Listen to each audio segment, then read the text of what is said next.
first. Oh, dang, there's already a bajillion people in here waiting. What's up, everybody? You're right, I am streaming at a healthy soy o'clock. Did you know that some people actually have lives and then they can't get to streaming until it's far past my bedtime? Well, turns out some people have jobs and are good at them. Not me. What's up, everybody? It's me, the Soy Pill. Today I'm joined by the famous, are you famous? The famous Dr. Greg. Thanks for having me, man. Yeah, thanks for reaching out. Apparently, Dr. Greg is a fan of Live and Learn. So if you guys don't watch Live and Learn, it's Mondays at 4 p.m. PST, and you should go check it out. And look at this smart guy. Hey, nobody's perfect, don't hold it against me. So, I was going to say all of your vaccine updates in the back there are backwards. So oh I don't know. It no, can't be that smart. oh no. So audio is bad. Wrong mic alert. Oh, thank you for letting me know. Give me a second. Yep, it's using the default one. How's this? Is it back? Are we good? One's in the chat if I'm good. Sorry. Boomer time. Speaking of, oh, you see, Okay. he can mirror his thing. I can't even use the right freaking mic. We're back. All right, sick. All right, so Dr. Greg, tell us a little about yourself. What do you do? What is your shtick? Are you Yeah, even a I've, real doctor, or are you like Dr. Pepper? yeah, I've been a scientist for 16 years. I'm a molecular biology by training. So I basically genetically modify organisms, change their genomes around, and do all that fun stuff with sequencing and genome engineering. That's kind of like the jargon. But basically in 2021, I started kind of doing science communication on YouTube, and I've recently started streaming on TikTok to host a nightly call-in show, basically, where people come in and just ask questions, ask a scientist. So their opportunity to kind of ask questions that they've always wanted to know. It's mostly about the pandemic and at vaccines at this point, because that's kind of the most pertinent science topic that people are curious about. But Yeah. we get into like science news, CRISPR, all that kind of stuff too. Okay. And is the handsome magician thing, is that what you wear to work, or is it just a coincidence? Yeah, man. I've always dressed like business casual, just because I feel like this is kind of like my science professional side. So I kind of push out the professionalism a little bit, trying to up that a little bit. All right, no, it makes sense on TikTok. Although, if you really wanted to buy into the grift a little bit, I'm not saying you're grifting, but like the shtick, I guess, is you put the stethoscope on. Just like, even though you Uh, don't even do that, you're not a patient-facing doctor. That would absolutely yeah, be a thing. there you Um, go. if Yeah. you don't, yeah. So I want to get into that a little bit. I mean, like, so you say a lot of people talk about COVID. Is are these mostly contentious call-ins, or are they like genuinely curious people? And if so, like, what's the most common question you're usually getting? Mm. It's like half and half, to be honest with you. I mean, there's a lot of people going like, are you still, how many times have you been jabbed? How many times how many boosters have you got, and that kind of thing. Do you still get the Um, boosters? Oh yeah, absolutely. Yeah, you want to get the flu and COVID boosters every year. It's really good. There's actually new science coming out about the mRNA vaccine specifically, that they kind of have a cancer protective impact. They kind of boost your Hmm. immune system to attack cancers, and then also another paper that came out recently allows your tumors to kind of have a vulnerability that your immune system can attack. Two separate papers in Nature. So we So like it's really, accidentally cured cancer. yeah, it's something to do with the RNA and the lipid nanoparticle, that kind of formulation. Whoa, whoa. And Speak English, sir. What is a lipid nanoparticle? yeah, so thank you. So basically, um, so the RNA is basically surrounded by these, well, they're called phospholipids, which are Mhm. the things that make up the cell membrane. So the things that are on the outside of the cells, those little building blocks and those Legos basically coat the nucleotides, and that's what we use in the COVID vaccine, but then also what we've used in personalized gene therapies for cancer since like 2015. So it's kind of like the next generation in molecular biology tools. All right, cool. And so one thing I'm getting here is you clearly know what you're talking about. And what's really interesting to me is the depth to which anti-intellectualism has been pushed in the last 6 to 10 years. How Mm. frustrating is it sometimes when you get just faced with the dumbest version of misunderstanding your field? Like, have you become, when you say you've been in this field for 16 years, I assume that's because you're like, You just got out of college. Now you're what, 34, and the only reason you would ever look slightly older is because of the stress imposed by the Yeah. ridiculous stupidity that has been prolific in our current administration. Yeah, I'm 39. I got out my PhD in microbiology in 2023, and but yeah, the you really what's happening, man, is that like this AI is pushing people into conspiracies. Hmm. They're basically conspiracies are an easy way to understand a complex issue. So, do you understand all of virology, all of population genetics, all of molecular biology, or do you just understand that, oh, isn't it a coincidence that there's a lab in the same place that there is an outbreak? That's a lot easier to understand. And what the AI has done is it's a personalized way. If you're AI susceptible, AI curious, it's going to start pushing all these other conspiracies to you. So, a lot of these guys believe in flat Earth, they'll believe in young Earth creationism. And actually, recently, this is genuinely worrying. They don't believe in germ theory anymore. So they believe in terrain theory, Can you which is can you get into basically that, this? Germ theory is like the idea that there are germs. Wash your hands. Like that's how yeah, that viruses spread. viruses cause disease. Yeah. Okay. So they don't believe that viruses cause disease. They feel that the diseases are actually from like eating poorly in the environment. So Hmm. environment would be like microplastics and food dyes and preservatives and that kind of thing. So viruses are real. Viruses cause disease. We know Well, this. We've isolated viruses. It is real. is it mutually exclusive? Like, obviously, microplastics aren't good. Or is there some validity to any of those things causing detrimental effects, or is it completely all scaremongering? Yeah, I mean, I wouldn't say that like preservatives are poison necessarily. I would say that, food companies are, you know, pushing out nutrition in favor of fillers in order for like a better profit margin. I wouldn't necessarily say that they're, putting stuff in there specifically because they are a part of a global um, network of conspiracy to make people sick. Yeah. It's If it's anything, a it's the little bit opposite. different. I heard Bill Gates was inventing an edible vaccine in lettuce, if I'm not mistaken. That's my, Um, that's actually my lab that did that. oh, that's Yeah, awesome. Wait, yeah, can we talk a yeah, little that's about that? actually, So can you yeah, tell us a dude, this little is, bit about the wow, that's science? actually Because I think that's one of the coolest things ever. my wife's gonna freak out. That was that's so funny, dude. Um, yeah, so, man, okay, so I swear to God, I didn't know basically, you did that, by the way. That was yeah, just yeah, something I we heard didn't about. talk about this. That's so crazy. Full story or like short story? Let's see. Chat, full What do you story, guys? short story. How much do you want to learn tonight? Because I'm Well, okay, itching so and basic, curious. Start so slow. We'll see how much yeah, you want yeah, to skip through yeah. it. So basically, I was in an algae biofuels lab in undergrad, and I kind of see, algae and chloroplasts as kind of like these 3D printers, and that's kind of like they're able to make these awesome anti-cancer drugs, and they're kind of just, yeah, 3D printers. And I go to my my PhD lab, and we're talking about chloroplasts, and he was in a nanotechnology lab. So Hmm.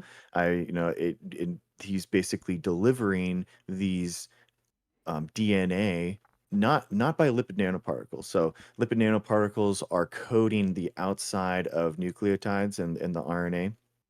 He's delivering it through single-walled carbon nanotubes. Hmm. So single-walled carbon nanotubes is kind of like a paper roll, Yep, and on the outside you're just like pasting on this DNA, and then the DNA is kind of writing into the chloroplast. that's awesome. So I worked in I a nano was, lab, by the way, so I don't know how much of this I have to elucidate to the people in the chat, oh, but yeah, nice, nothing dude. crazy, just like a student job stuff. But I was Oh, adjacent to a lot of this kind of stuff, so it's really interesting to me. nice, man. Yeah, Yeah. yeah, we did yeah, polyethylenamine coated single walled carbon nanotubes. That's basically what we were doing. And then we were using a cerium oxide nanoparticles for some other stuff and quantum dots and all that kind of stuff. But Nice. um, Okay, so yeah, anyway, so refocus.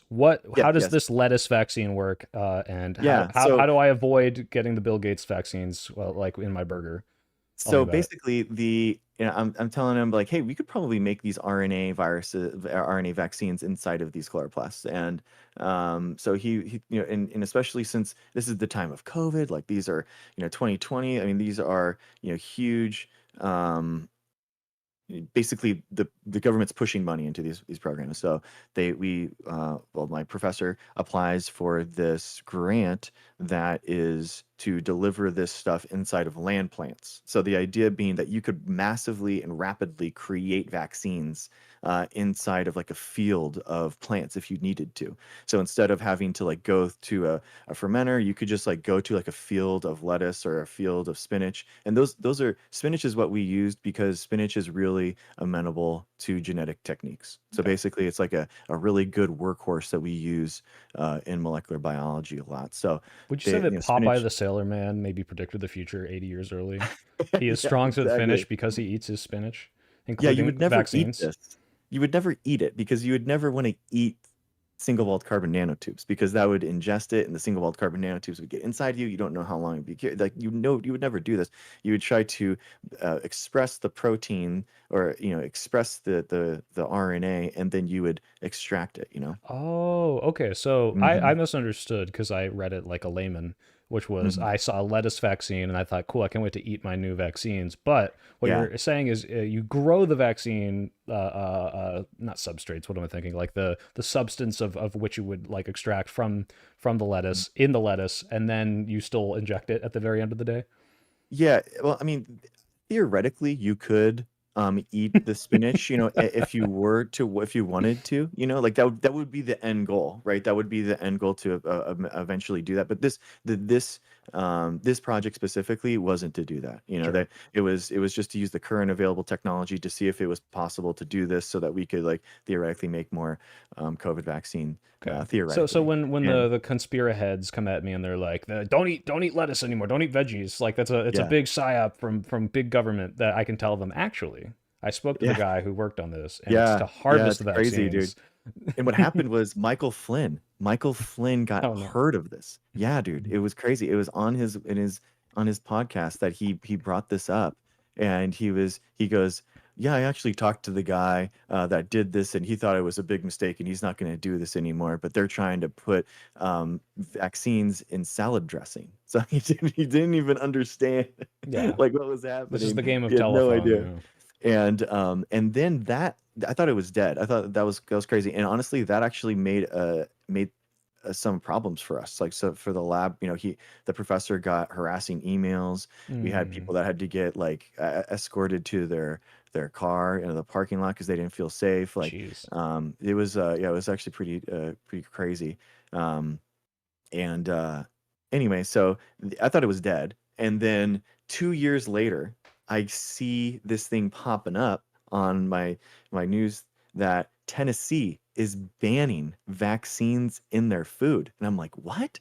And I look on it and the basically Tennessee had made a law that said if there's any type of medical product inside of your food that you have to designate it as for medical purposes, it's a medical product. So then they This were is my talking about medical how lettuce officer. yes, yes. They're like obviously you can't just be like we can't have vaccine lettuce on the shelf and then I walk in. What if I ate too much?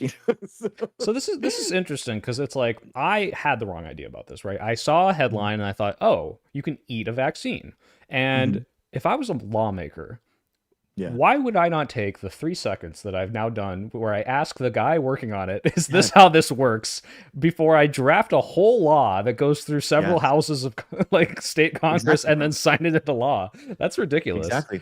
I honestly thought about like reaching out to the Tennessee lawmakers or something, but obviously it was like, they're probably not going to be taken in good faith. And I was just a grad student. I would, the professor is the one that runs that show. It's kind of like up to him. And I don't want to, I gave him the links and I was like, hey, they're trying to do this in Tennessee, by the way, just letting you know. But sadly, dude, it's not just them now. So basically all around the country now, there are anti-science laws Hmm. all throughout the country. About 423 anti-science laws that are spearing up, and they're doing this. By the way, they're doing this in a couple of other states, trying to ban vaccines inside of food products. And just to They're be clear, that's not Yeah, that's not what they're designated them. This is like you are seeing this as an anti-science law is something where they yeah, have no idea what they're talking about and they're banning it yeah. because it sounds scary. Sort of like would you classify Texas banning lab-grown meat as like an anti-science law, or is that one you take into consideration? So specifically, it was from an AP story, and they did a huge deep dive on this stuff. And specifically, they did three things. It was anti-vaccine, anti-public health measures, and raw milk. Hmm. Those three things. And I mean, they're not just like banning vaccines. They're trying in some states they're trying to ban like epidemiology. So you can't do contact tracing. What? You can't do quarantines. Yeah, I know, dude. It's not. That's what I'm saying. It's like they are trying to remove public health as an idea. They're Is like that they what's don't the want to be impetus able to. behind this? I mean, like after COVID, they're like, "Wow, I'm very upset that Yeah, I had to follow restrictions that saved lives. Let's never do exactly. that again." Exactly. They see it as like kind of like an authoritarian power grab, and this is Hmm. it's all in the guise of freedom and liberty and informed consent that they don't consent to these things being pushed on them. So even if I'm a positive measles case, why should you be able to tell me that I have to quarantine? That Hmm. kind of nonsense. But it's like, I mean, they're trying to get rid of public health basically. It's extremely dangerous. That's Uh, terrifying. it's not, and people freaked out like what Florida was saying that they were going to do. Florida was saying that we're going to repeal the vaccine mandates, but nobody's talking that they already did that in Idaho. Like they Hmm. it's already done. And they're moving to other states already. It's really frustrating. And for example, in Minnesota, they're trying to ban and like, classify the mRNA vaccine technology that we just talked about that had like anti-cancer properties. They're trying to label it as a bioweapon, just the vaccine itself as a bioweapon, uh, saying that if you use a vaccine as a physician, Oh, give me a that second. You just cut it's out a for me. law. Can you say the last sentence you said? In Minnesota, they are trying to say that label stuff as a bioweapon, the mRNA vaccine, and then also say that mRNA vaccines, if you use it during the pandemic, which we are still in, by the way, uh, you could lose your medical license. So it's so dangerous what is happening at the state level, and it's happening at all states, unfortunately, but except for like five. It's Wait, it's wild. you said something there, and it didn't trigger me, but Mhm. it did spark something. So I do want to get on the Rob Schneider stuff. This will be the last thing before Yeah. we do that. You Hmm. said we're still in the pandemic, and I, Yeah. not famously, but have talked to Taylor Lorenz about this, where I had some gripes with the way she was using the language of like the pandemic isn't over. Joe Biden is like pro-genocidally allowing disabled people to die, and it didn't really seem salient to me. But you seem to lean towards more that. Can you elaborate on that? We're still in the pandemic. How Yeah. severe is it? How bad is COVID still? Yeah. And Yeah. what precautions should we be taking? Yeah, I mean, it's a good question, right? I mean, HIV is technically still a pandemic. So, what Mm, is a pandemic? A pandemic is when a virus is globally recombining and changing genomes and creating new mutations based off of that. So it's not just a local a flare up, an epidemic, pandemic, pan globe. That's what the idea is.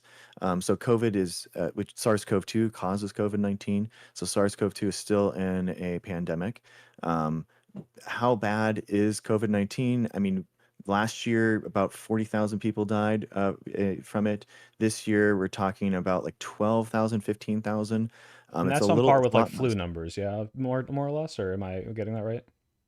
Yeah, it's in those range. Flu is actually kind of specifically bad this year. More young kids are dying from flu specifically. So much so that actually the CDC is recommending the flu vaccine for 6 months and above for everyone. Even in the last few months, even since RFK has come, they still recommend that. So, um, and COVID.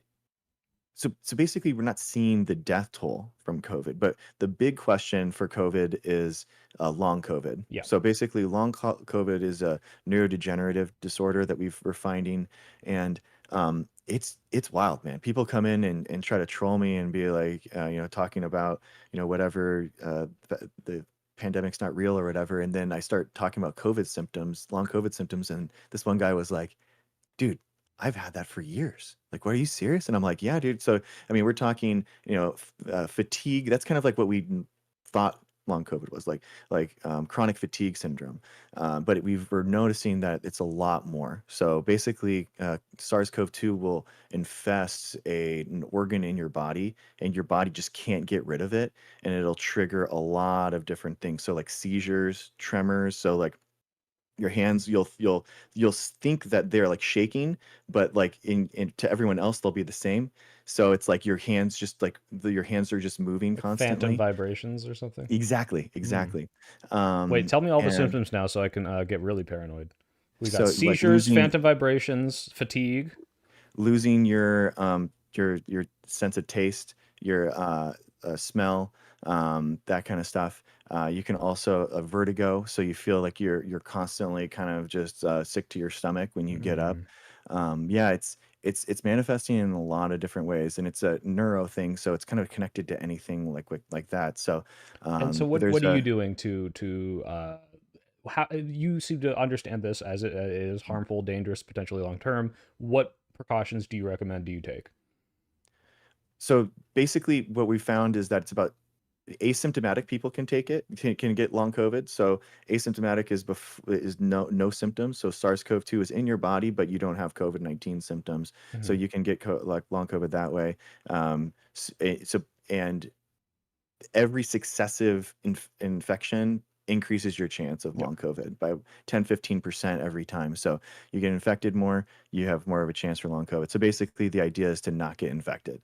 So that, and we've, the vaccine isn't 100% barrier, but it does have some type of protection. And so you want to get vaccinated every year for every booster. Personally, like in airports and super heavy traffic areas like that, like masking, I mean, is a good idea. I would just mask in general if you're going to go to an airport, so you're not sick when you get there. But it is a legitimately a good idea, and it's something to think about if you're living with someone that's like immune compromised or Mhm. something like that. Genuinely, it's not a good thing. I got to get you in touch with Miss Laurent. She'll love you. This is her bag for sure. All right, awesome. Well, thank you so much. I appreciate you elucidating on all this knowledge. It's usually I talk to idiots, so talking to anyone who has like a degree in anything is like, oh, thank Christ. Let's get into it. The Yeah, reason I man. thought it would be so great to have you on is that I talked to Mr. Rob Schneider on Monday. So here, I'm gonna put this up on the stream, and then I will screen Okay. share it for you so you can see as well. Give me a sec here. I think this should work. So let me know if you can see that. Yeah. Cool. So basically, what happened was the way these things work. They have a big line of people, and they say, like, we're all about free speech. We're all about, having a debate. They have a Uh-huh. guy hold a mic really far away from your face. You have to lean over just to talk into it. And then their mic's louder and they just kind of talk over you and you can't get a word in and then they kick you away. Classic. So I knew I wasn't really going to have a back and forth. So I just went in to confront Rob about this tweet right here, where he said, FYI, there's no children's hospitals when I was a kid because kids weren't sick. Oh man. So we're going to go on a scale of easiest to hardest to debunk. Could you debunk this one for us, Mr. Dr. Greg? Yeah, I mean, before vaccines and before antibiotics, 50% of children used to die. Infants used to die. It's crazy. About 4 million people per year are saved Oh from yeah. vaccines. I think right here we've got the So child mortality rate graph, right? yeah, it's crazy, man. Yeah, I mean, it's really, you got to think about, like, if you have two kids, there's a good chance that you only have one. Jesus. It's awful, man. We are privileged to live in a world that we don't, having constant outbreaks of over 30 different diseases, constantly. And think about the pandemic, man. It's like one SARS-CoV-2 outbreak and caused all that strife. Imagine 29 other ones. It's wild. Yeah. Yeah. Well, I should put a poll in the chat. Who do you believe, Rob Schneider or Dr. Greg? But real quick, I'll just show because my chat hasn't seen the interaction probably what happened. Okay. That man. Thank you. I really respect what you said about all the love thing as an Antifa person. So thank you, Rob. My question for you is Is that the soy Hold on, this boy? guy's gonna Soy comment pill? over it. Is that hospitals. Yeah.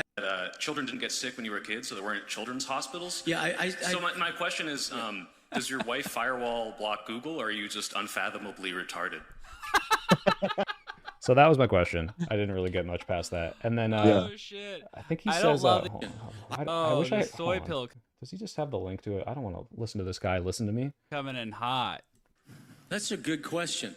I don't think I'm extremely retarded, but I would say I would say my He's level of on there. retardation is about your level of intolerance. It's about the same. So I don't know if he realized what he just said, but he said, my level of retardation is the same level as your intolerance, to try to fire back and call me intolerant. But that would Yeah, mean, if he thinks I'm really intolerant, that he's really super retarded. exactly. But yeah, anyway, so then I don't want to shut this whole thing, and probably this guy's going to keep pausing it. But essentially, he goes on and says, actually, I just wanted to talk about how peanut allergies weren't a thing when I was a kid, and all of these warnings are happening now, and we Yeah. inject our babies with so many vaccines. But Mhm. he did not really have a good comeback. So I knew I wasn't going to go back and forth, but he ended up shaking my hand. You know, he said, I love you. I'll shake your hand. Not exactly the fourth most scientific expert, unfortunately. I wish we Yeah, had man. better opponents. We we have vaccine scheduling. It hasn't increased dramatically since he was a kid to now. It really hasn't. It's and they always talk about, like, the amount of shots that you get between birth and 18 Yeah, I years take old, and there's like questions from chat. Go ahead. 17 different shots. Like, this is ridiculous. And it's like, it's a privilege, man. It's a privilege to get that, to have public health. Public health is a resource that we have gained because of people and scientists and physicians and nurses and our medical system. I mean, we don't have much in terms of a healthcare system in the United States, but we do have, access to a lot of vaccines, and that is, a privilege that we have. Yeah, I was gonna say, I mean, it's almost like I don't know if this is really a good analogy, but like witch burnings, where, like, imagine all the years you spend in the lab, like trying to make everyone's life better, and you finally get out there and you're like, here is a vaccine that I was able to grow using lettuce. Look how many more we were able to make. We're going to save millions of lives. And they're like, make it illegal and burn that scientist, like, Exactly. I can't imagine how frustrating that is. I know a lot of molecular scientists and climate scientists here that are just tearing their hair out constantly, just like, wow, these people do not know what's happening, and they're legislating my Yeah. job out of existence. Mhm. Yeah, man, it's tough. I mean, and a lot of people, should be kind of like speaking out, and hopefully, it kind of like, it'll change. But it's one of those things where, they're doing their work, man. A research scientist is doing hard work trying to contribute to society, and we you're not going to be an expert in what they're an expert in. You're not going to be an expert in vaccinology and immunology and all that kind of stuff. But it's like, I mean, what have they done to improve your lives, and what has Rob Schneider's, like, conspiratorial thinking He's done to made improve your decades life? of really bad comedies, though. Yeah, exactly. Unless you work at the Comedy Store, I guess, in LA or whatever. Yeah. Real quick, I got a super chat from Sky Needs Sleep, $2. Do you plan to talk about the Epstein emails? Not in this stream, although I did talk about it on Wednesday. You can go check that VOD out on the channel. Real quick, what do you think about Jeffrey Epstein? Are you pro, anti? It's awful, man. I think it's crazy. I mean, the QAnon stuff and the conspiracies, for so long, since 2016, talking about this stuff, and then here it is, they actually voted this guy in, and then now they're seemingly just not even interested in getting to the truth. It's wild, man. It's crazy. Yeah, I was talking about it with my chat on Wednesday, but it's like, okay, if this passes in the Mhm. House, then you're going to get a filibuster-proof pass in Senate.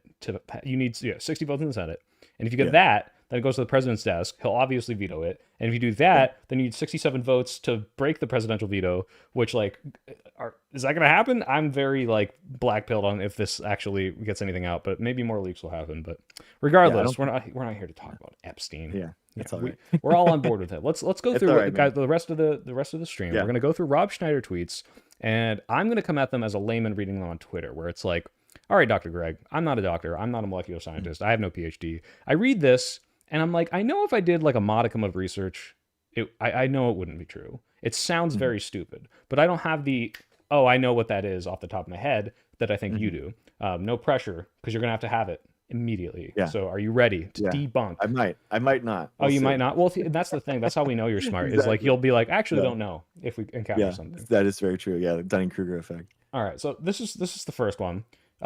He's reposting something from the High Wire, and he says that the U.S. Special Magistrate Court rules that vaccines killed an 11-week-old baby. Now, the question here is, vaccines can harm people, right? Vaccines are not infallible. So True. can you tell us about the degree to which vaccines can be harmful and the degree to which they're much more helpful than they are harmful, even if they kill an 11-week-old baby, which may or may not be true? it's an extremely rare thing, and it's like, we're talking on the order of like 1 in a million plus, like just for like a lot of the myocarditis stuff on, for COVID-19 and stuff. I mean, to actually have an injury that we would actually like harm someone like that. I mean, we're talking way even higher than 1 in a million, and that 1 in a million is getting struck by lightning. So I mean, we're talking like crazy amounts. Um, you know, the problem is that we focus so much on the side effects of vaccines, but we don't, the real choice isn't vaccine or no vaccine. It's vaccine and the side effects or the diseases that are going to kill you. And that is the weighing of it. Well, let me stop you And right there, Dr. Greg. I'll have you know I never get sick. yeah, exactly. Yeah, and it's like, the people like, oh, I didn't know anyone that died from COVID. So is it even that big of a deal? And you're like, what? I mean, what? I've never seen someone die. Does that mean that people Death die? isn't I don't real. know. Yeah. That's true. So I don't think I've ever seen someone die in real life yet. I yeah. say yet So because I'm sure do it'll people happen at die? I some don't know. point. But We'll see. I actually I do want you to expound on that a little bit. I Yeah. think that one of the biggest conspiracy points on that is, well, you can show me the graph of Mhm. 1 million COVID deaths in that year or whatever, Yeah. but so many of those were just people with comorbidities. They were taking people in Mhm. motorcycle accidents and marking them as COVID deaths. It Yeah. wasn't really that high. It was overinflated. What do you have to say to that sort of like conspiracy point? Yeah, so how they calculate it is the expected death rate and then a higher amount of that. So, the ability to die on a motorcycle doesn't rapidly change between 2018 and 2020, right? But so we have, and there's the CDC, there's a graph, and it's basically goes up and down of the expected death rate, and then all of a sudden there's these huge it's a histogram, and there's a ton of them that are dying, and we're talking like 1.2 million people. Let's see what we ever get up to. So yeah, excess deaths, yeah. And the idea is that did, COVID trigger deaths in someone that was overweight or yeah, that one, yeah, excess mortality. Those are that, and then yeah, so This is the yeah, histogram you're stuff like talking that. about, yeah? Yeah, exactly. So, if you die and you're old, is your life still meaningless? That's the thing that I don't understand. Like the average person that died from COVID-19 was like 66. Um, but the idea that, you just hit a certain amount and then your life is just thrown away and we don't care about whether or not you die. I mean, how is that? I don't feel like very free in that society where my life is just not worth anything. You know what I mean? Like it's, oh, whatever, who cares? But people did die that were younger, and people were saved by the vaccine. We're talking about millions of people. By epidemiology, we can track and we understand that there's a lot of people that were dying, that were unvaccinated, 10 times more likely to die during the height of the pandemic, if you were unvaccinated, and it's awful, and it's those people, they're basically misinformed, and it's costing them their lives, and it did, but I know people who the had family members that they know died of COVID, and they're still like, well, but I don't want to get that vaccine. I yeah, mean, I don't want to. They can't tell me what to do. Like it's exactly, wild, just the obstinance that people have just to being told what to do, even if it's like, hey, this is for your own good. It's like, well, I'm an adult and Mhm. I don't have to listen. Yeah, It's yeah. exactly. I mean, the problem is though, man, is like public health is something that's, you know it's like it would be like, imagine someone goes, I don't believe in traffic lights. Like I don't want you to impugn my view on traffic lights. And it's like, well, hey dude, if you're sitting there at stopped at the red light, how does it impact you if you're stopping there and I'm just going through it. You know what I mean? Like, don't infringe on my ability to just run through this traffic light. And it's like, well, no, it kind of only works if people kind of follow this thing, and it kind of only follows in public health that if the burden that healthy people can have this burden of getting just a shot, dude, it's really not that big of a deal. And I feel like we really need to stop coddling these people that are, just refusing to get something as simple as a shot, and like not looking out for one another and not looking out for their children. I think that you're a bad parent if you don't vaccinate your kids. I think that we should shame these people. It's like, it's awful. You are exposing your child to undue harm. You're impacting their quality of life. You're exposing them to danger. Imagine if you were trying to teach your kid how to ride a bike, on a cliff edge, and Well, it's like, hey, yeah, like, you want to use the yeah, traffic analogies to say, like, imagine you didn't give a seatbelt to your kid because you're like, well, exactly, it might cut their head off or whatever the crazy things exactly, they believed about seatbelts when they first came out, and it's like, exactly. all right. And it's and like, how, like, think about drunk driving. Like, I have the freedom to, it's a fully legal thing for me to drink, and it's like, yeah, you're allowed to drink until it impugns my ability to live. And you crashing your car into me is the point at which we say that's not okay. And it's the same thing that, people that are unvaccinated against measles or something, it's like, and we're seeing that right now in the United States all over, man. Like, we have 800 Measles cases in outbreaks, yeah. Texas. We have a new outbreak in South Carolina that we're covering. Wait, hold on. I need your response to this one because this is another conspiracy point. I'm going to keep hitting you with Yeah. these. Yeah. Why do you care that I don't have the vaccine? You Mhm. have it, so you'll be Yeah. safe. Exactly. So this is a really, it's a really selfish way of like leading your life. One, I feel like, and then two, it kind of goes around how we understand vaccines work. So basically, the we want to keep the amount of viral genomes and the amount of viruses as low as possible, because more viruses out there, more viral genomes, more replications happen, which means that more mutations happen. More mutations mean that you can actually evade the vaccine Mhm. and go around it. So the whole idea is just keep the population low. That's what herd immunity is. That's why you have a certain amount, so that you can stymie it and keep it all low. And and yeah, it's like, not every vaccine is 100%, and then also, some of these are just vaccine preventable until someone, there's cases of people dying, like, of cases of viruses that are vaccine preventable, but they have like a genetic mutation, or they have something wrong with their immune system, and then now they're getting it, and kids are dying because of it. And it's just, it would have been just an easy shot that kid that was positive could have had, and then they would have stopped it.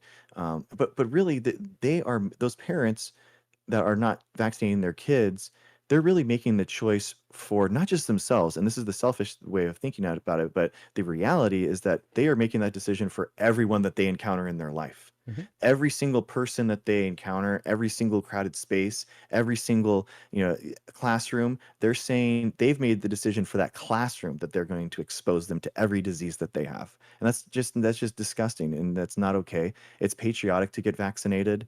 It's good to get vaccinated. Yeah, it's for No, real, man. unironically, that's the thing is, Yeah, I have always think, how do you change the messaging on this? Because yeah, obviously, the way that it was done during COVID was, you're a bad person. Like, don't get me wrong, I mhm, think this is true. You just said it, and I agree. However, the idea of like shaming people, being like, you're a bad person for doing this, you are selfish, does not work, because they close themselves off into their little bubbles of other people who think the same way, and they're like, these liberal elites are telling me what to do with my body, and I'm scared of this thing. Masks are hard to breathe in.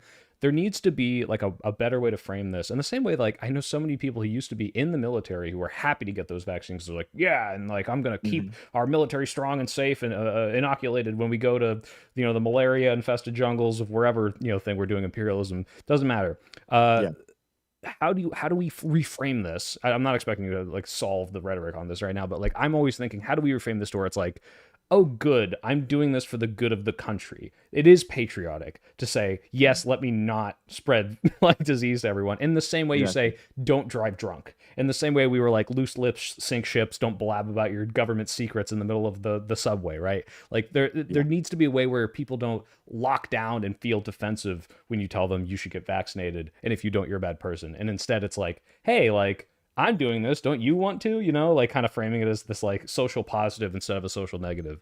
But Exactly. So there was a really good paper talking about this. It's the title is "Symbolic Show of Strength: A Predictor of Risk Perception and Belief in Misinformation." So it's Stein 2024, and the whole thing is that basically anti-vaxxers saw this ability to say no to the vaccine as a symbolic show of strength. That they were fighting against the big guy, against big pharma, and they are the winners here, going up against a bigger giant, a bigger monolith. And it's really interesting in the discussion here. The quote they say, rather than focusing on vaccine effectiveness rates, for example, communications could emphasize how vaccine makers won a symbolic battle over other companies and nations. So I think that we could reframe it as in like we have won, like our companies, like our ingenuity, our American ingenuity, we can be yeah. patriotic against that. We Well, can I don't know. uh, Trump kind of tried that with Warp Speed. He tried to take credit for it, which I think he deserves actually. I think that was a yeah, good program. he does And legitimately. they reamed him for it. He Mhm. was not he has to forget. He's like, "Oh, actually, yeah, I got it, but you don't have to take it." You know, Yeah. like And he still did, by the way. Last month in his annual checkup, he got the COVID booster and the flu shot, by the way. mm. Yeah, um God, I wish that would work, but I'm very skeptical that they'll listen when it's. I'm sympathetic to it. I like the idea that he tried to. Is like we have to fight the invisible enemy, and we're gonna be the best at it. Japan, they're not very good at fighting it. So if we could yeah. do something like that, maybe. I always say for climate change, we should call it the war on climate, and maybe they'd be more on board. But I Yeah. we might be too far gone right now. So The problem, what you're talking about, is that I mean, it is in the polls show this that it is a specific Republican problem, and everyone frames this as, oh, science lost the distrust, the medical community is no longer trusted. That was never correct. That the science community was correct the entire time through COVID and the pandemic.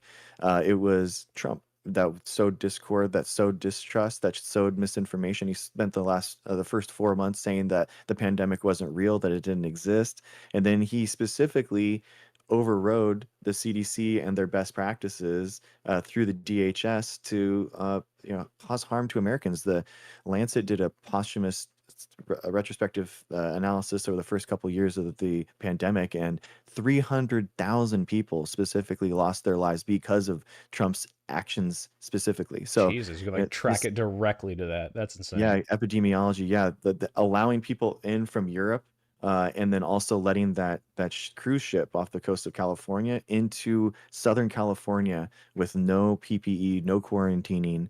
All those people were left in, and then we can basically trace the genetic mutations of SARS-CoV-2 during that time, and it all came from those two things. So the community spread there is happening. So, And but the just for my problem is Americans in the audience, that's like if 100 9/11s happened. Trump did 100 yeah, 9/11s. exactly, yeah. And then 300,000, another stat, like 300,000 people died from vaccine hesitancy alone. So, that's Wow. 600,000 people right there, and 1.2 million people died. So that's half of our deaths right there. And that's why the United States ranks about 200th in the world for deaths per capita. That's like We did 4,000 awful. 9/11s, guys, just so you know.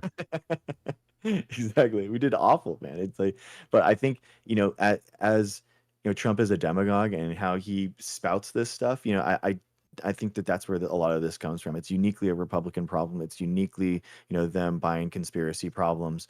It's uniquely Trump and himself now using it as a political wedge issue in order to do this stuff. I mean, I make the argument that actually science is always political. Science, like we have public funding, so therefore science is a political entity and we have to fight Yeah. for it constantly. But the difference is science has become ideological. That's kind of pedantic, but I mean the point is that the idea of science being a football that now the Republicans and the Democrats kind of like fight over, is wearing and causing this problem. You claim to be pro science, Dr. Greg, but you're the same party that tells me that a man can become a woman and a woman become a man. So Exactly. why should I listen to you? I know that it But to happens be all the clear, time. to be That's clear, so good. I misspoke. It's 400 9/11s. 400 times 3,000 is 1.2 million. Yeah. 4,000. Excuse me, chaps. That's wild.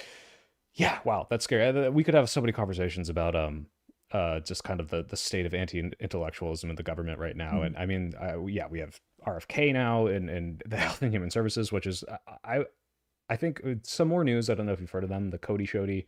They made a whole RFK thing. I think you guys should all check out, and actually kind of inspired me not to make an RFK video, but like, holy shit, like it is insane that man has any amount of power in this country, let alone the head of HSS. So yeah, I mean, Yep. hopefully they don't do too much damage on the way out, but Yeah. we'll Professor Dave see. Explains has a really good like Yeah, 1 he's hour great. like yeah. It's he is truly an awful person. I mean, he basically makes money, and this is known because his HHS financial disclosures. He makes money referring people to anti-vax lawyers, and then when those anti-vax lawyers sue the pharmaceutical company, he gets a kickback from those lawsuits.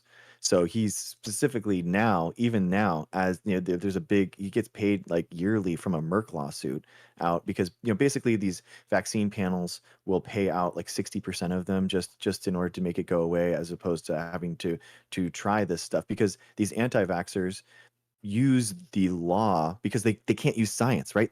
There is no study that proves what they are talking about. So they have to go to these courts and they try to win these cases to say that what they're saying is legitimate. Yeah. And that's he makes money doing that. It is uniquely awful. I actually have a Maha hat I got from an RFK event up there on my Nice. pickle. So There you that's go. I have a makes me ashamed to have Mava it. cup. This is Make America Vaccinated Again, man. This Hell is what we started. So we're trying. We're actually the 423 bills that are going. We're trying to stop them, man. That's Nice. actually what the political actions and stuff. The marquee that's going okay. around. Those are like emails and phone calls that my community does. We're up to like 450 now. So we're targeting. Is there like a 9. site we can direct people to help out with that? Yeah, action.drgregshow.com. Let's bring that up. Yeah, and it's just basically all the I have templates, email and call templates that people can do to have contacting these state reps in order to do it. Yeah, action.drgregshow.com. No, Dr. Greg Show. Oh, Dr. Greg Show. I was going to say, you got to not That's screw crazy. site. Careful. Wow, There's that's a different interesting. Dr. Greg Show. Oh, okay, cool. It's just like a Google Doc. Yeah. Okay. Yeah, I'm gonna so put it's this in just the all description the as well.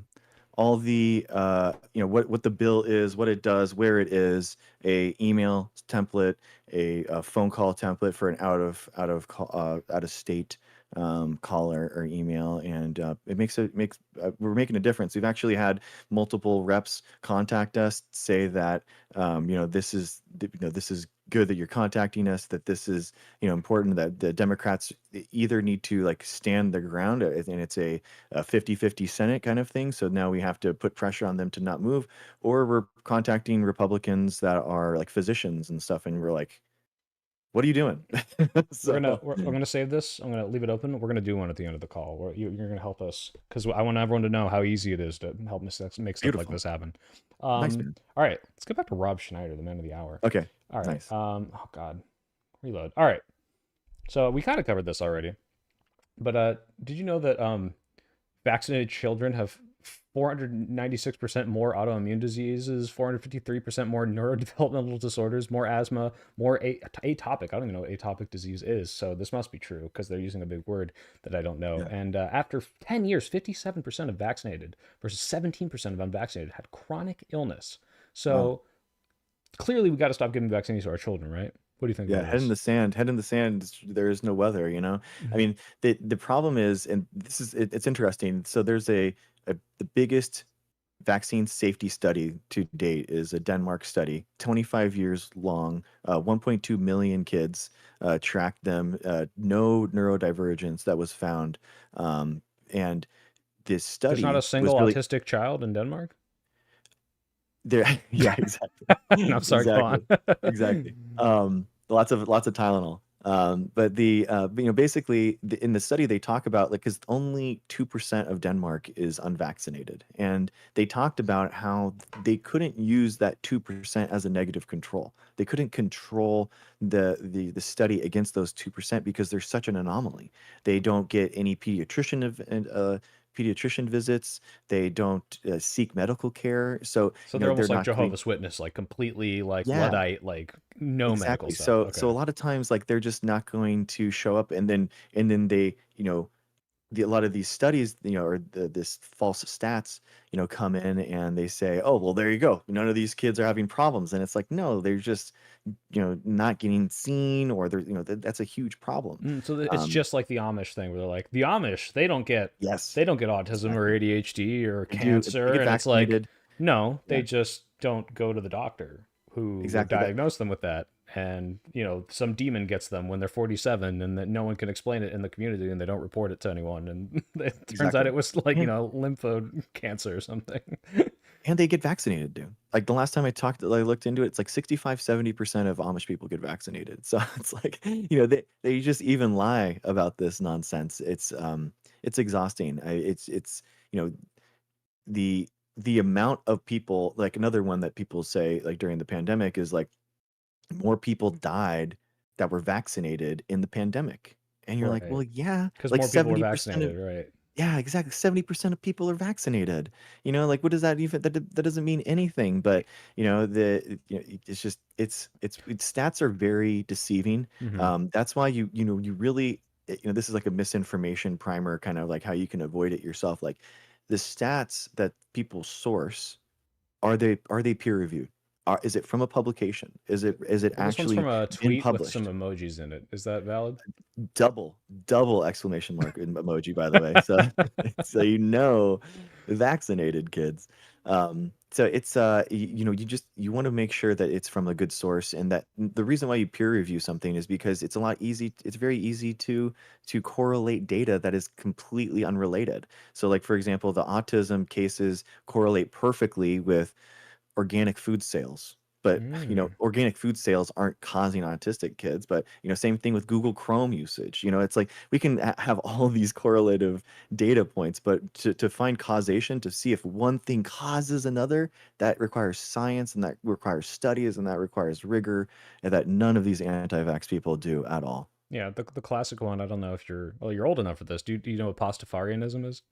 Oh yeah, Yeah, exactly. and Yeah, like they're the whole like pro science, anti theistic stuff, and they said, well, climate change has an upward trend in global temperature that correlates with the lack of pirates. So the more pirates that we dress up as, the more that exactly, we will unwarm the planet.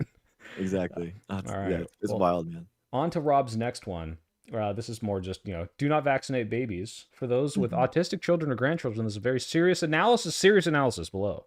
For those young mhm. adults considering marriage and having a family, what this analysis very explicitly counsels you is that you, do not vaccinate babies at Secretary Kennedy, at Robert Kennedy Jr., at real Donald Trump. Who's mini Trump? I got to click on this I know. one real What in the quick. world? Who is that? Oh, it's Barron Oh, Trump. no way. That can't be the No real way. That's Barron not a Trump. real one. He No. tagged at mini Trump. Is it Baron Um, Trump? Baron Trump is like crypto trader 911 or something. Yeah, no, I was imagining like Tiny. It's me, Tiny Trump, and they Yeah, shrunk me down, and I'm 2 feet tall now, but don't get the vaccine.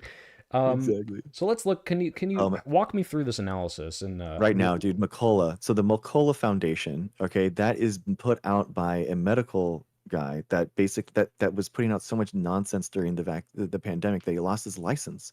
So what they did was that they created an alternative path to publish stuff during the pandemic, that is now being actually espoused as a legitimate publication by RFK himself. hmm, So if you see things from the McCullough Foundation, they've already put out a paper. I think it was in the last month, talking about this. And the Ford study. This is another one.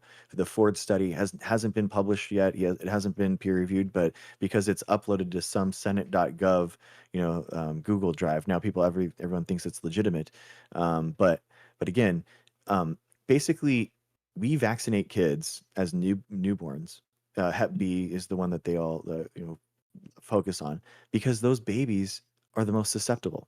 All Mhm. right. So they die the most often, and they don't have robust immune systems yet to actually handle a lot of this stuff. So that's why we do it. Hep B specifically at birth, because STD screening takes days. And if you're a patient presenting to the emergency room and you need to, give birth to something, you know, there could Yeah, we be a can't double lapse. check if you have Hep B if you're going to give it to Exactly. your child or There's a something like that. window. There's a window there. So it's like, so do we vaccinate the kid and make sure 100%, well, 99.9% sure that this isn't going to be a problem, or do we allow that vertical transmission of Hep B? So it's just the risk versus reward is way on the side of Hep B, and you have a more robust immune response at that time. Basically, if you get a Hep B infection as a kid, it's a chronic, lifelong condition 90% of the time. You have chronic liver issues, that kind of stuff. So And it's a on that no-brainer. note, because this is another point I hear from them is they do too many. Too many. I think even Trump said this in 2016. It's Yeah. like, I'm not anti-vax, but they give so many. It's like Yeah. 30 in 6 months. That's too many. What would the potential danger of that even be? I mean, like, why would spreading them out help or not help? If they're all unrelated diseases, like, do they Exactly. think that it would take extra tax on your immune system because it's fighting off so many things? Like, what even, if there was validity to it, what would it be, and why isn't it real, like a real concern? Well, we test the vaccine schedule rigorously for its safety, and it's already done. And if they're worried about FDA or pharmaceutical companies, like, pushing that stuff, I mean, the big death knell here is that independent nations do their own independent analyses with their own scientists that aren't funded by pharma. So like that Denmark study, like I was talking about, that's Denmark getting taxes, giving that to their own scientists. So that doesn't have anything to do with the CDC, the FDA, pharmaceutical companies, because these people, these countries in good faith want to know, hey, is this stuff safe? Like, should we actually test this? And vaccines are rigorously tested. What isn't tested, by the way, are these schedules that are like elongated, or like have a shot every 2 months as opposed to every As a once treat. every six. Yeah, and what they stack them like that because it's less traumatic to the child, and it creates a better immune system earlier, so they're less susceptible. So it's just creating more of a danger for your child by pushing out the vaccines. It's wild, yeah. But have you considered that there's aluminum and mercury potentially in the vaccine? Do you see those little circles? Yeah, yeah. So mercury is an interesting thing. It's not like regular like mercury. It's a preservative, and basically it was removed in the late 90s, not because it was unsafe, but because public outcry because of it. So naturally, since we removed something that's causing autism, we're in the post-autism era right now, famously, and we don't have any more They autism haven't looked at cases. my chat. Yeah, wait a second. I'm getting it in from my control panel. That wasn't true. We have tons of autistic people still. So obviously removing it's thimerosal is, it didn't do anything. Mhm. So again, even evidence of their own claims, they don't even understand, and they don't take into it. The aluminum is an adjuvant. So an adjuvant is a way that really primes your immune system in order to act. So it's like imagine, you're getting robbed, but in your house, and you're getting robbed, but like it's not the robber, it's like a car that's coming up at night with no headlights on, and it's someone peeking through your blinds. It's like danger, danger. Like, when you have a viral infection, the DNA and the RNA of the virus is accompanied by minerals a lot of times, because a lot of like viruses have minerals in them. So the aluminum basically primes your immune system to say like, hey, I'm get looking for get something. going, Yeah. guys, get going, get these antibodies going. And you get a better response to the antigen, which is the piece of virus that you're trying to learn off of. So Yeah. they're good things, and they're tested. They are tested rigorously, and they're found safe. And these guys don't even realize that, like, aluminum, for example, is in breast milk. You actually get more breast milk. You get more aluminum from breast milk than you do vaccines. Yeah, but have you considered, Dr. Greg? It's because the mom is vaccinated. and the aluminum has Yes, stayed in her the shedding. bloodstream. The shedding. The shedding of the aluminum, yeah. I really like also here that the autism is portrayed as puzzles in your brain, and it's like, Mhm. wait, hold on, this looks good. This looks like the Yeah. baby has figured shit out. If it was like a Or discordant puzzle, maybe, but and or a also tattoo. or a You know, tattoo, right? And also, it's always with the emojis. Every time with the emojis. I guess I am on Twitter, so of course. But it's like, imagine like getting your scientific news and like your abstract has like, oh, grandma emoji, child emoji, DNA emoji. in it. Exactly. Like No, like immediately, just even if you're the dumbest motherfucker alive, like you should see this and be like, this isn't science. This is a tweet. But this is where Rob Schneider gets his scientific information. So exactly. Yeah, dude, it's wild. I mean, it's there's just so much that they do really well in terms of packaging information, infographics and the images to convey stuff. They're not gonna do a study, but they're gonna do an infographic, like the QAnon kind of like stuff, like all pasted on, and they post that stuff all the time. And well, this looks like a scientific not presentation. What's figure, it called? Well, yeah, figure, but like the poster boards that you see like in yeah, the labs. Like this is using the same hmm text, it's using the same exactly, images, and it's like if I was someone who was not familiar with like labs and I didn't know any science and I see, oh, I don't even know what neuroinflammation is or febrile seizure, developmental regression. These are all big words. This looks official.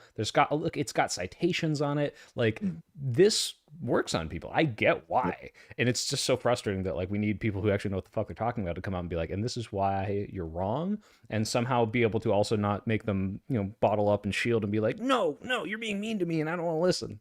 So Exactly. It has a DOI number, so that means that there's some type of URL that's associated with it. It has a figure attached to it. It has the authors at the top, all from the same institution, which is the McCullough Foundation, which is kind of telling. But and I mean they have MDs and PhDs, that will say this, and these are grifters, right? These are people that were failed in their field and then basically for the money completely reinvented themselves. So like Robert Malone's a good example of this. Robert Malone was a failure as a scientist, and then it reimagined himself as the inventor of the mRNA vaccine. Didn't do anything like that. he's the guy That'd who be like, like went on. Did he go on Rogan? But he's like, yep, actually, it's terrible. I remember hearing yeah, about this. I think they mentioned it in Abundance, maybe, but they talked a lot about like the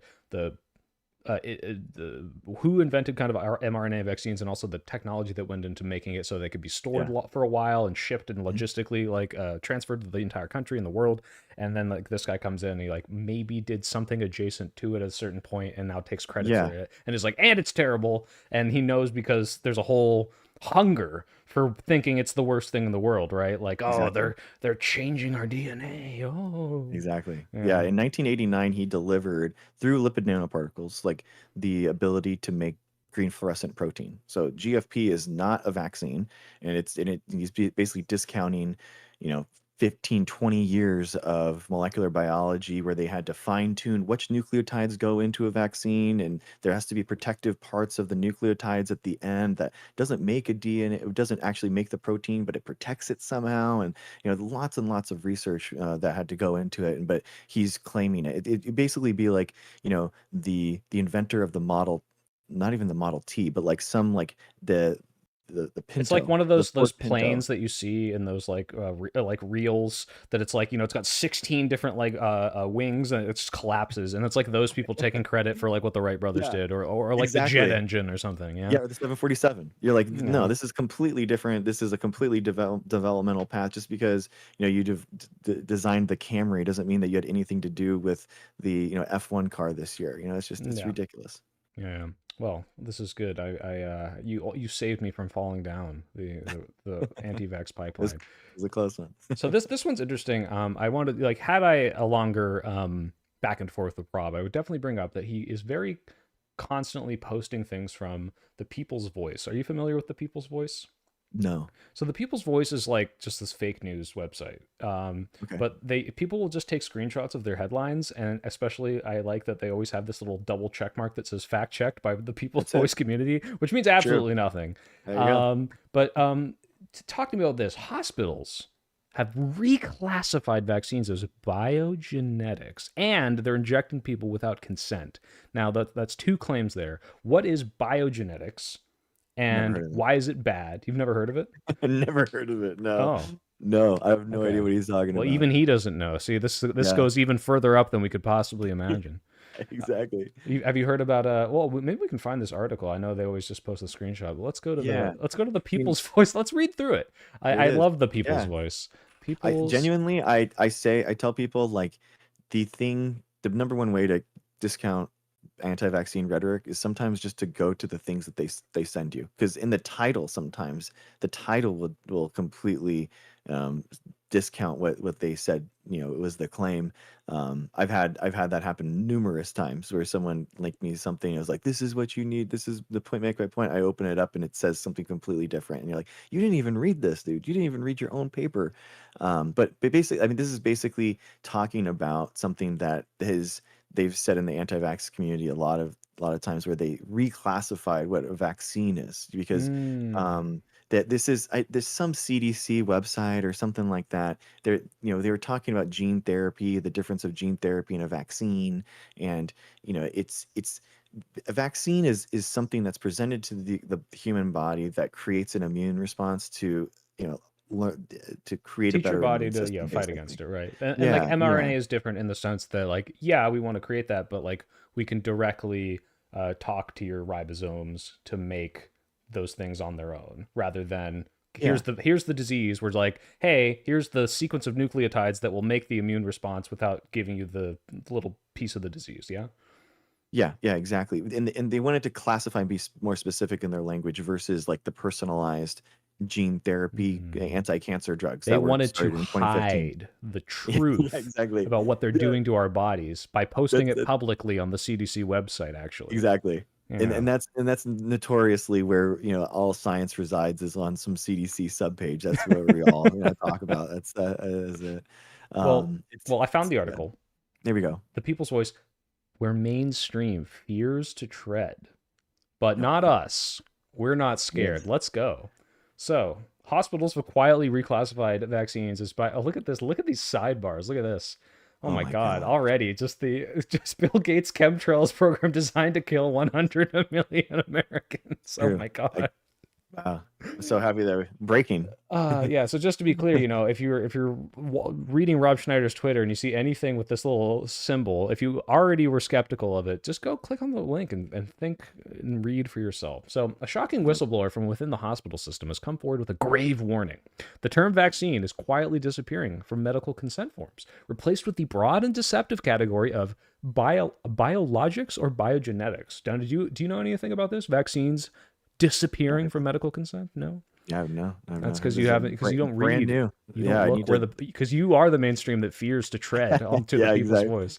So patients could be injected with vaccines and other biological products without their explicit consent, even while unconscious, while under anesthesia. So I'm assuming this is similar to what you're talking about, where they're trying to be more specific with their language, and they're saying, "Hey, technically this isn't a vaccine. This is kind of like a bio, altering thing." And because there are legal restrictions on what you can do to people without their consent, like, hey, I can't just give you the MMR vaccine. You have to say, yes, I want the MMR vaccine. This is like, well, because that's not technically a vaccine, now they can just give it to you when you don't want to, I think is maybe where they're going with this. Yeah, and the US FDA right now, I mean, that is a very tenuous thing to kind of like, especially with RFK, he's really trying to push a lot of this stuff. You really want to look for like the APA, the American Pediatrics Association, the AMA, Medical Association. Trust those guys, and they are putting out a lot of pressers right now talking about things and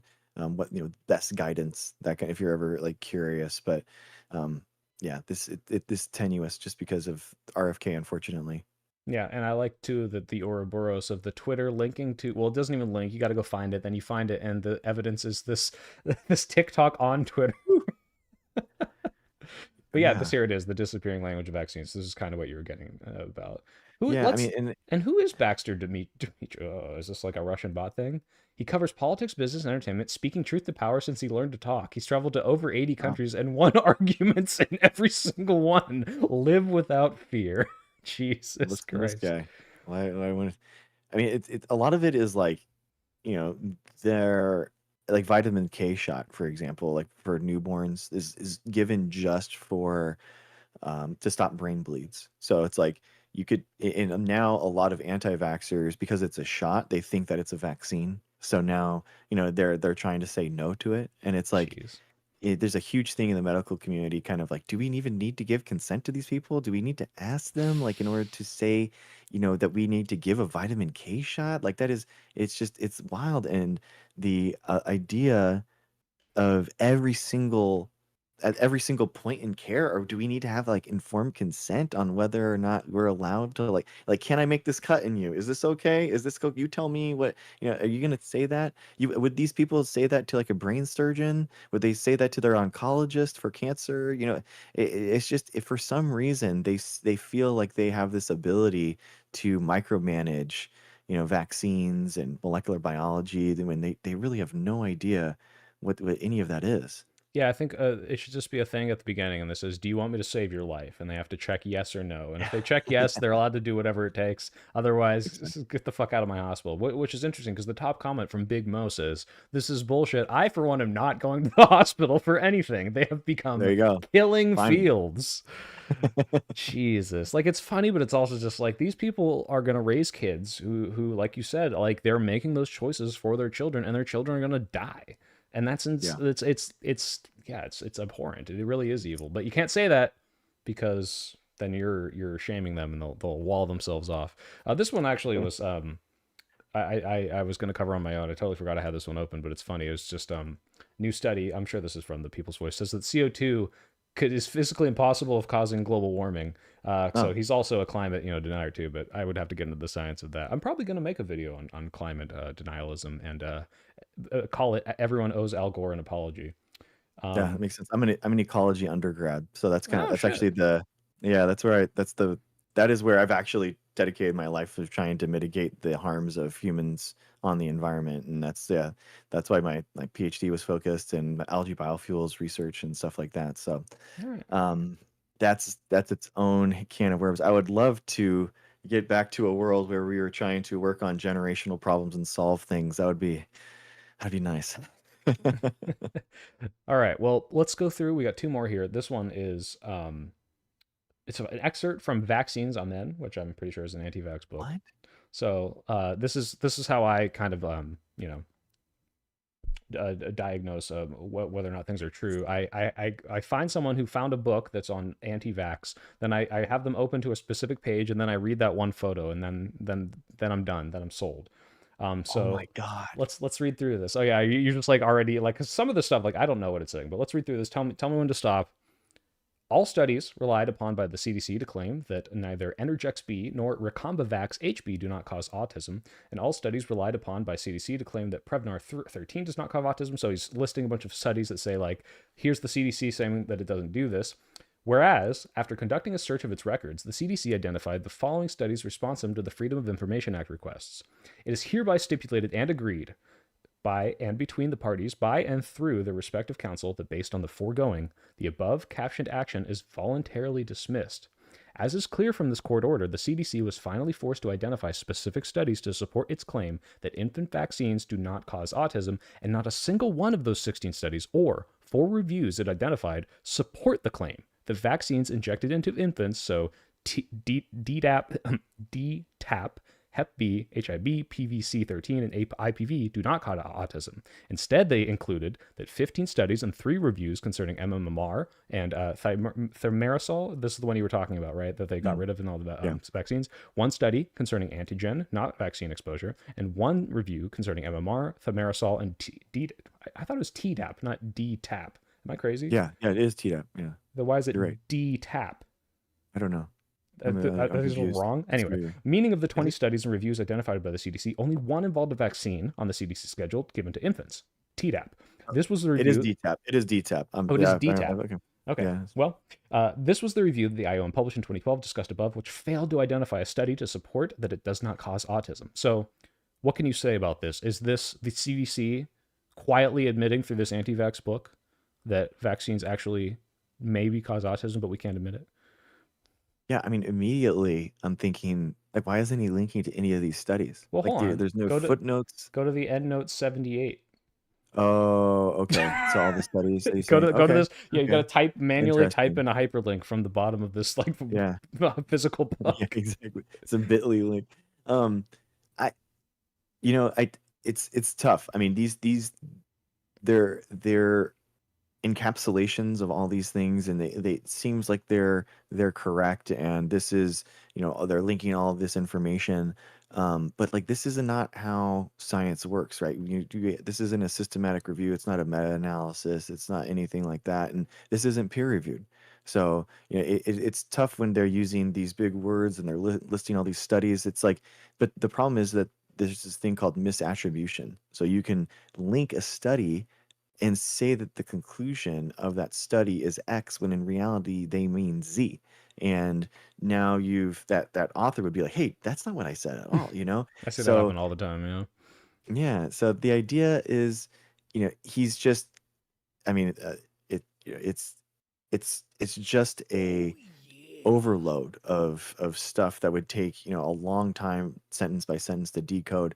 Thank It's you. First actually name, last wild. name. I was freaking out because I saw that guy's name. It looked familiar, and I actually watched his Senate hearing that he did. Aaron Aaron Siri. He is Siri. Yeah. one of these guys. He is the guy that actually did that Ford study that I was talking about and actually submitted that. He is the originator of this nonsense. He is an attorney that goes on to these right wing shows and Fox News and podcasts, and he basically says that he is a physician and has like this medical knowledge and all that kind of stuff, trying to say and discount all of medical science. So that's what's crazy. I mean, I am a PhD microbiologist, but I would not say it myself as a medical expert. What I'm saying is what don't believe me, believe what the studies say, believe what science says, believe what the institution says, not what I say. I would actually love if people like fact check me and that kind of stuff. Aaron Siri is doing the opposite, and he's saying, just trust me, bro. Discount all of this stuff and just, I'm telling you the truth. I'm the real truth sayer. And he's one of these grifters that makes money off of the exact thing we were talking about, where he makes money off of vaccine trials. And so his entire law firm is this nonsense. It's just that he's defined by this stuff. Yeah. No, it's so disgusting too, because it's like it'd be one thing.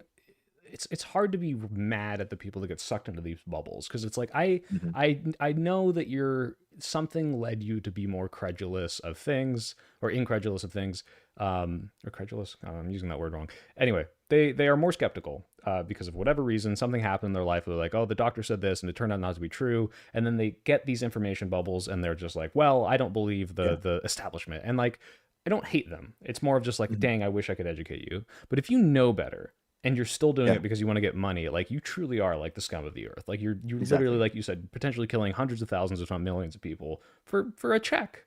That's Yeah. wild. That's so insane to me. So I agree with you, man. I mean, that's what I really talk about like a lot, is having compassion for a lot of these people that are anti-vax, and because they at some point went and tried to educate themselves, and now in my opinion, they're being pushed into these conspiracies more and more because of these AI driven algorithms.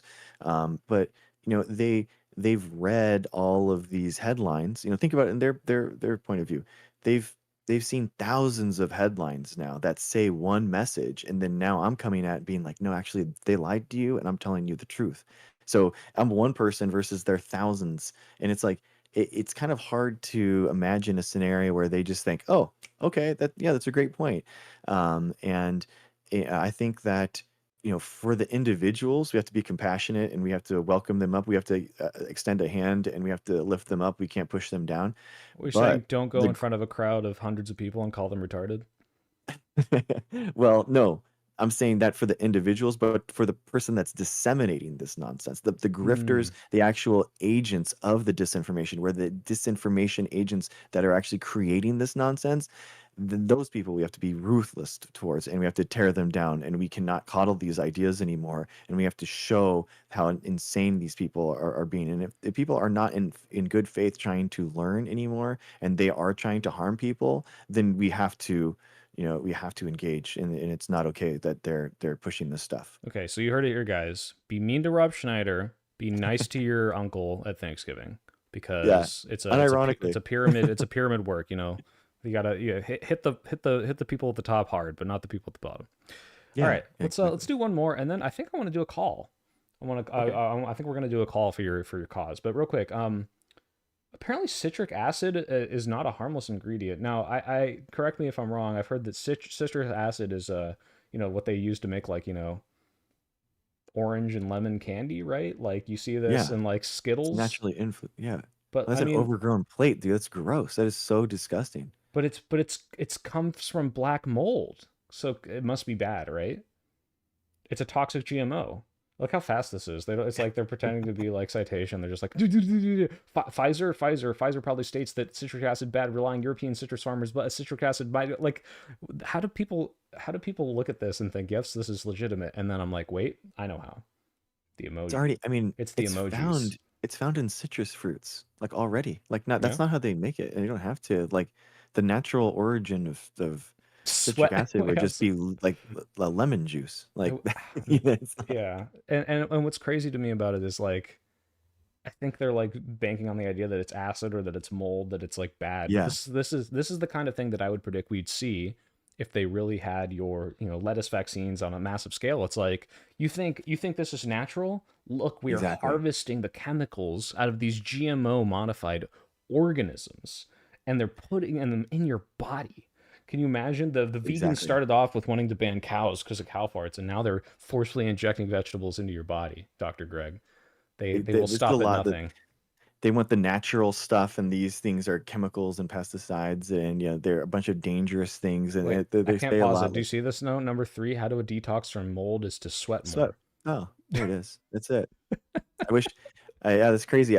I'm sure that like the hominids that are 100,000 years old, like they didn't sweat at all, and that's why they are dying at 30 years old. You know, it's like that's you know, like we tried this, guys. We tried like literally the most natural foods, no vaccines, no antibiotics. Humans 100,000 years up to about 200 years ago.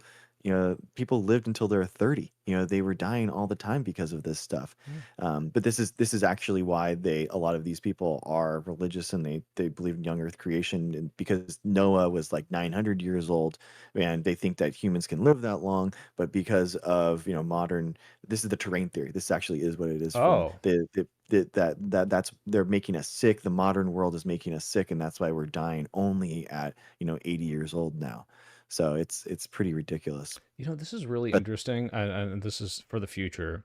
mhm, Obviously, I don't think Rob Schneider would agree to talk to you about this stuff, but if you would, I'd moderate it. But I have a friend who is very like health skeptic, kind of like that. I don't think yeah, it's the Noah stuff, but it is like this. Oh, like everything's got to be natural. They're putting this poison in your mhm, body. I would maybe not even a debate, but I might want to host like just you guys talking and yeah, like he can voice his it's a concerns and you discussion. can kind of like explain like, well, this is why I don't believe that because I don't have the background for it.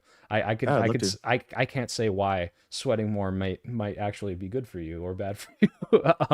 But I do like just the language here. The last thing I'll say on this, the idea that mold is hijacking your health, like just Mm, I don't know if maybe it's because I did engineering school or like, you know, I've been surrounded by people who do science, but just like just immediately being able to identify language, it just doesn't make sense. Like you can see that and like mhm, within an instant to say, okay, like if this was coming from like a CDC paper and I read the mold hijacks your health, it's like, what does that mean? Like that can't be a language that a epidemiologist or a biologist wrote. Like there's no way. But this is like the yeah, way that these posts are made. They're like clickbait for people that want to get mad and are scared of mold because mold is mhm. bad, right? You don't want black mold; it gets in your lungs, Oh and no, not therefore, microbes. if you harvest citric acid from black mold, something must be bad. Of course, the conspiracy being that you know that they're trying to kill you, I guess. Yeah, That said, I it's mean, you know, companies have been known to put crap in their food just because it saves them money, but they're not but this is trying to kill something you.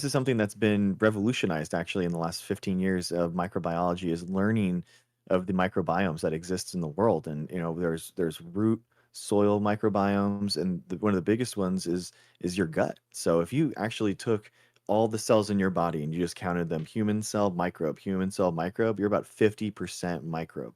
So to that person that's so scared of microbes in that post, like you are 50% of it, and actually has a huge impact on your immune system. It has the gut brain connection is something that we are studying right now, how your gut health actually impacts your your brain and how it works and your mood and all that kind of stuff. But just one last point on the natural stuff. I mean, a lot of times they'll go talking about like ingredients, like go to the page 39 of the ingredients list and tell me if you Yeah, can you understand what that pronounce stuff that? is.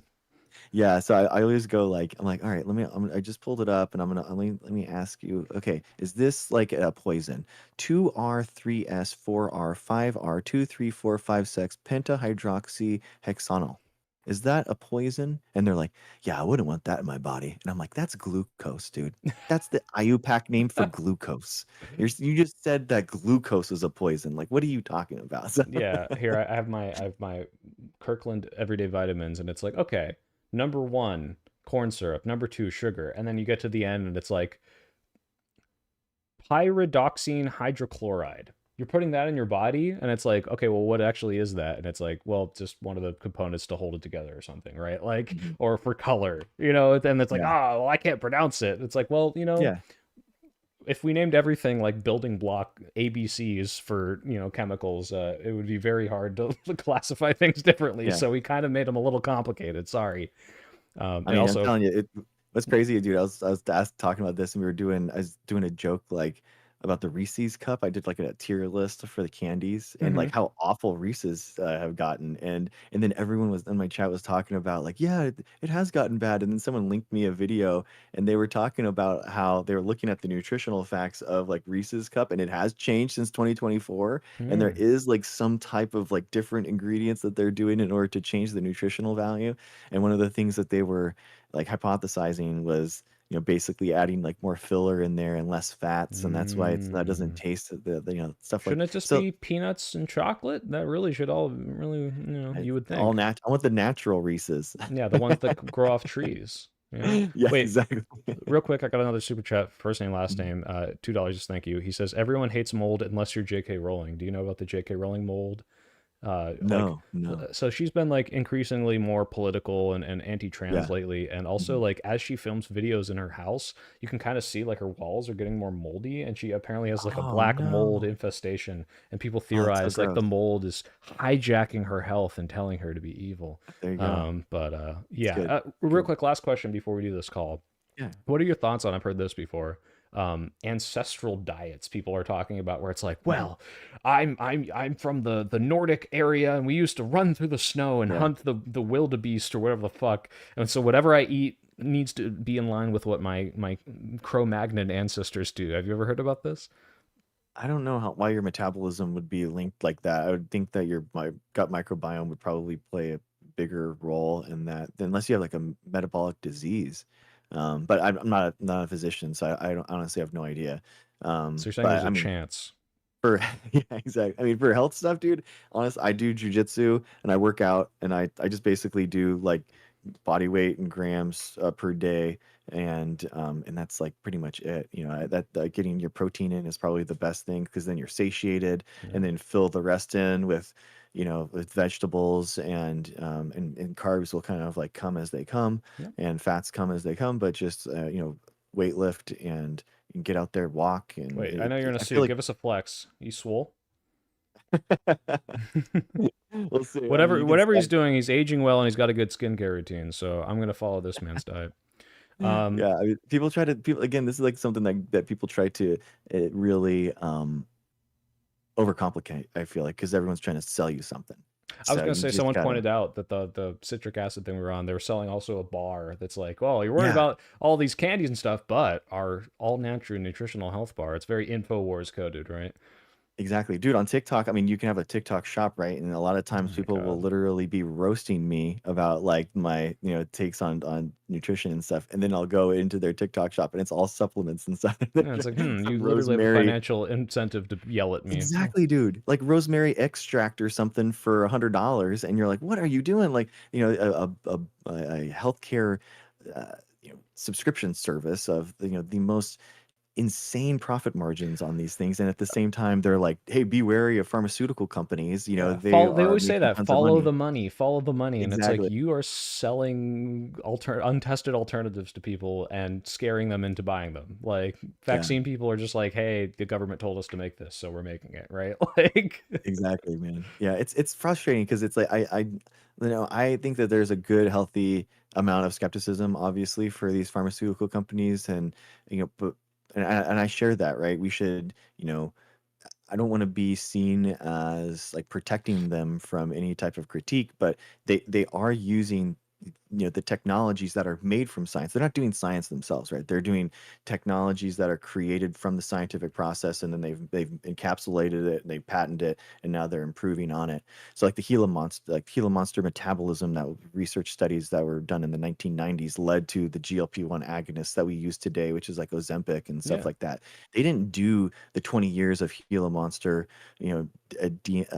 metabolic research, but they're using the technologies. And it's frustrating because the entire scientific community and the entire medical community is now lampooned in with this stuff, and for and really they're no. gutting the funding too, right? Like Exactly. because they're able to scapegoat, like you said, these things that sound weird to a layman, like Gila monster research. Like, why there are veterans dying in the street and we're putting Yeah, money into Gila monster, or shrimps on treadmills, and it's like that's how we get stuff that we never would have thought of, that save yep. lives, that reduce obesity. And it's like Mhm. this anti-intellectualism from the people in charge, like it's so Mhm. frustrating because they Yeah, just either don't care or they do care, or sorry, they don't know or they do know and they don't care, and they're just lying to you. But yeah, I can't imagine how frustrating it is for, again, someone even more educated in the field, and it's just like, Jesus Christ, these people. yeah. Well, um until now. Speaking of, Yeah. so you're encouraging people through this, and I've linked this in the description so everyone in chat can go do this. Mhm. Ways that we can call senators in state, out of Yeah. state, and say, hey, this is bullshit, anti-science. uh this is me, I'm a concerned voter. Let's Mhm. walk through this right now, because we're going to do one right Yeah. now on stream, I think, which is allowed because it's just going to be their office. I'm not going to record Yeah. anyone at 10:30. Yeah. uh 9% of the who time should I call? you're gonna get a phone call anyway. So you could call any of these guys, or email them. It's okay if you go down. Now we have like the caller script Okay. and the email template. So we're doing this in the guise of Make America Vaccinated Again, which is the 501(c)(4) that we're creating. So we are Nice. making it like official, and we are trying to like lobby these people, and we are trying to impact these bills and All stop right, them well, as much as we let's can. give them a call. All right. Are we Peggy Bennett? Are these all, which states are these? Is this all The Minnesota? Minnesota, this one is specifically, this is the bioweapons one. So this is trying to classify the mRNA vaccines as a bioweapon itself. All right, we're gonna call Shane Meckland right now on stream. Let's see, 651. Oh man, yeah, the primary bill sponsor. This guy's just as anti-vax and as QAnon as you can get, and he's certified. I was gonna Marjorie Taylor Greene crazy, but who knows? Nowadays she started running So for you see, Senate. So Trump is disavowed, right? Like yeah, that's what clown world we're in now, where yeah, Trump she is tried to disavowing run. MTG. Yeah, she tried to run for Senate and didn't get the Trump blessing, so now she's scorched earth. But yeah, he's old school MTG. Yeah. Well, if he's the QAnon one, should we call someone who's maybe just like not That's QAnon and No, I on mean the fence, or? honestly, putting pressure on him is probably a good idea. Just because it's he should know. You All know what I right, mean? here That we people go. are Putting it on speaker. nice.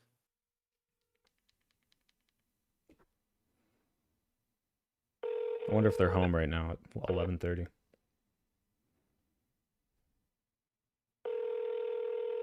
I'm surprised it doesn't just go straight to voicemail. You're gonna start off with I am calling You've today to reached the urge. voicemail box for Anna Hansen, Legislative Assistant to Representative Mecklen and Representative Hudson. I'm sorry I missed your call. Please leave your name, number, city you reside in, and a brief message, and I'll get back to you as soon as possible. Thanks, and have a great day. Record your message at the tone. When you are finished, hang up or press pound for more options. Hello, my name is Mr. Pill, and I am calling from Berkeley, California as an advocate for the Your Nonprofit's name. No, just kidding. It's for the Get Vaccinated, Make America Vaccinated Again nonprofit. Now, I know you can't hear my call in real time right now, but I think this is very important. I'm a pro-science advocate, and I'm calling to urge Representative Meckland to strongly oppose HF 3219, the mRNA Bioweapons Prohibition Act, and ensure it does not receive a hearing in the Education Policy Committee. This bill is based on scientific misinformation. Designated life-saving mRNA vaccines, which are critical tools in fighting diseases like COVID-19 as bioweapons, is dangerous and fundamentally incorrect. This technology does not alter human DNA and has been vital for public health. Passing this bill would not only halt critical medical research, including promising new treatments for cancer and autoimmune diseases, but it would also send a chilling anti-science message across the country. We strongly urge the representative to oppose this bill and keep it from advancing. Thank you for your time. Hope that helps. I Nice, really hope man. it does. And everyone in the chat, you can do that as well. And don't forget that it's Make America Vaccinated Again. I had to improvise there. But another thing here. Well, I'm gonna add you. Well, I'm gonna add you to the marquee, bro. So now we're at 543 political Nice. actions. And 3, 2, 1, boom. Thank you, Hell man. yeah. Hey, did you use ChatGPT to write this? Yeah. You son of a bitch. Yeah, of You course. son of a bitch. I retract my phone call. I'm gonna go delete that voicemail. I do you know they're finding ways now to remove the M dashes so that you can hide it better. But I was, as soon as I saw that, I was like, Yeah. I mean, dude, I literally did the entire 501c4 on stream live. I think it's the first one that's ever been found entirely on the internet, and we're doing it all online, so all live. So it's I got to use the tools that I have. Hey, look, if it speeds things up and it's still the right message, it's fine. You know, some AI is okay, not all AI hashtag. But you can always tell it's the giveaway is when it will not only but also with M dashes in between. It's every single time. I don't know why it has to do that and it can't stop. But yeah, hey, thank you so much for coming on and doing this with me. Like I said, I'd probably love to set something up in the future, and probably especially if we get some weird RFK bullshit coming through. We should have had you on for the Tylenol thing, but next time something like this happens, we'll get you on Live and Learn, and we can have a sciencey opinion among us meathead political guys. But yeah, thanks so much for coming on and reaching out. I really appreciate it. Yeah, thanks, man. I appreciate the opportunity. Yeah. All right. Well, I'm going to sign off on my chat here, and I'll hopefully see you soon in the future. But guys, go check out Dr. Greg. Links in the description, as well as the script and the numbers. Go call, make it known that we are pro-science. We're pro-science here. So, all right. See you later, man.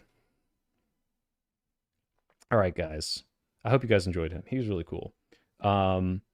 Let's just housekeep real quick. I may do a stream tomorrow to talk with the crazy lady I met in the parking lot. So we'll get the other side of the coin, which would be fun. Here we talk to a scientist, then we talk to like a mega conspiracy person. Working on the next vid. I think I'm gonna make it about the Epstein stuff, just because what's happening right now. I don't know if you saw. There's a potentially a rumor that Donald Trump blew Bill Clinton, which would be so fucking funny if that happened. That's like truly the pinnacle of American culture. But we'll see. And otherwise, Live and Learn's on Monday, and probably doing a couple other streams that week. So yeah, thanks for tuning in, especially at 10:30 on a Friday. Blowing Bubba is a great song on TikTok. It's already being musical-lead. That's awesome. So check in for that. I kind of want to do a gaming stream. Mr. Devin in the chat has recommended I play Dispatch. Can we get some threes in the chat, just because I don't want the exclusive to be one? Threes in the chat if you want to play Dispatch on stream. Would that be something people are interested in? Of course you are going to say 3, Devin. Okay, a lot's from Trash Dan. Epstein saying that Clinton never went to the island. I can't believe it. Yes, Captain Bucket, we will do another TF2 with the community, I think December, maybe even on Christmas Eve. Like we'll do another Christmas Eve stream with like various games and community interactions. But I don't believe it. But if Clinton ends up being innocent all along, it's so funny. Yeah, I've always maintained that, like, look, if Trump goes under, Clinton goes under, I'm fine with that. But if Clinton actually didn't do anything wrong, that'd be so fucking funny. Yeah, when I get some free time and there's no like major news going on, maybe we'll do a Dispatch stream. That'll be fun. I actually just met, speaking of video games, the voice actress for Melanui in Hades 2 and the composer from Supergiant. They are super cool. So it's Judy Alice Lee and Darren, God, I can't remember his last name, but whoever the composer is. So they're cool in real life too. They don't just do video game stuff. But yeah, all right, cool. Thanks for tuning in, guys. I hope you enjoyed the science. Maybe see you tomorrow. If not, Monday. But anyway, type 1 to the deep state. And I will see you next time.